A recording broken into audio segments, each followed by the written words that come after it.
And joining us now with the latest on the pandemic is emergency medicine physician Dr. Manish Garg from New York City. Doctor, thank you so much for joining us once again. I want to start with today's news.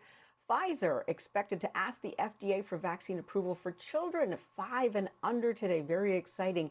How will this help in the fight against COVID? Well, hi, Laverne. Thanks for having me on the show again. Um, I love this question, and this is extremely welcome news for so many people because unfortunately, that particular age group, 5 and under, has been exceptionally vulnerable during this pandemic. And they've been mingling in schools. And I just wanted to say, bless our teachers and all the folks that work in our school districts and school systems. As we know, kids need school, but it's been really difficult to keep them fully protected. They have to wear high functioning masks, and this is a real challenge. So, for many parents, getting this vaccine in a child between that age group would be really important. Laverne, it's also important to know, though, that unfortunately, the age group of 5 to 11, the vaccine's been available. But even right now, only about a 20% of people have been vaccinating their kids during that group. And that's really important. I would actually say we've been dealing on the front lines. I've been in New York City taking care of patients for the last couple of years, working at 3 different hospitals. A lot of my colleagues are getting sick, not from the patients that they're seeing, but actually from their kids bringing it home. So this would be really important to protect the kids, protect the family. And I know a lot of people who are kind of anti-vax in children. One of the things that they probably don't realize is that there's a lot of downstream consequences to these children. They can get long COVID, they can get other conditions like this multi-inflammatory condition, and we just don't know with the new variants that are out there if they're going to have a larger impact on children. So it's really important, and this is really welcome news. Well, everything you said there is such good information, and kudos to you as a physician for recognizing the teachers are going through a hard time. We recognize that you, as a healthcare provider, are also dealing with challenges. If we get this approval, how soon after can children actually get the shot? Is there a waiting period once the approval comes?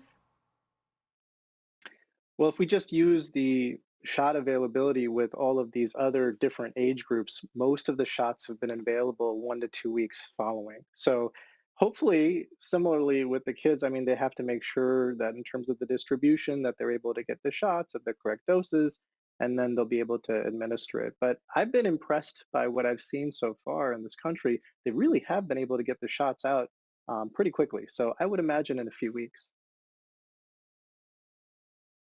So, are you optimistic then that we are coming to the end of this pandemic? There's been much debate over whether it's getting worse, it's getting better.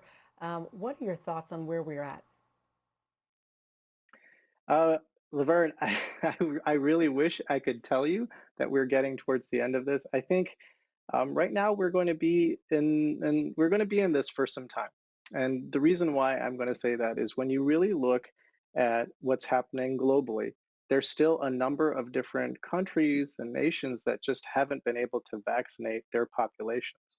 And that is a real challenge for all of us. We are a global community.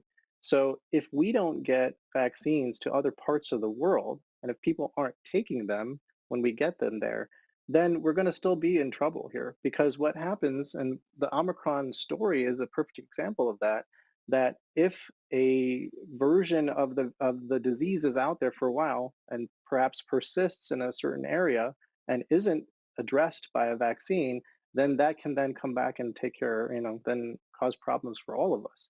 And so I think it's really important that we still consider and look at the global picture. I think this is really good for us in the nation here in the United States.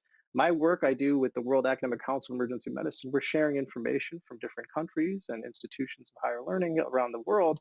And there's still a lot of nations that just don't have access to vaccines or just are under vaccinated. And so, unfortunately, I think we're going to be in this for some time. So, it's important that you have all of these tools available for you and your family so that you can make sure that you're taking vaccines, wearing masks, doing all the necessary things to keep yourself safe, and making sure you get tests. Right now, you can get free tests if you go to covidtests.gov. You can get 4 free tests. So that would be another way to help yourself and your family take care during this part of the pandemic. All that valuable insight. We forget how lucky we are here in this part of the world. Dr. Manish Garg, emergency room physician in New York City. Thank you so much, as always, for joining us here on BNC. Appreciate your time and all you do in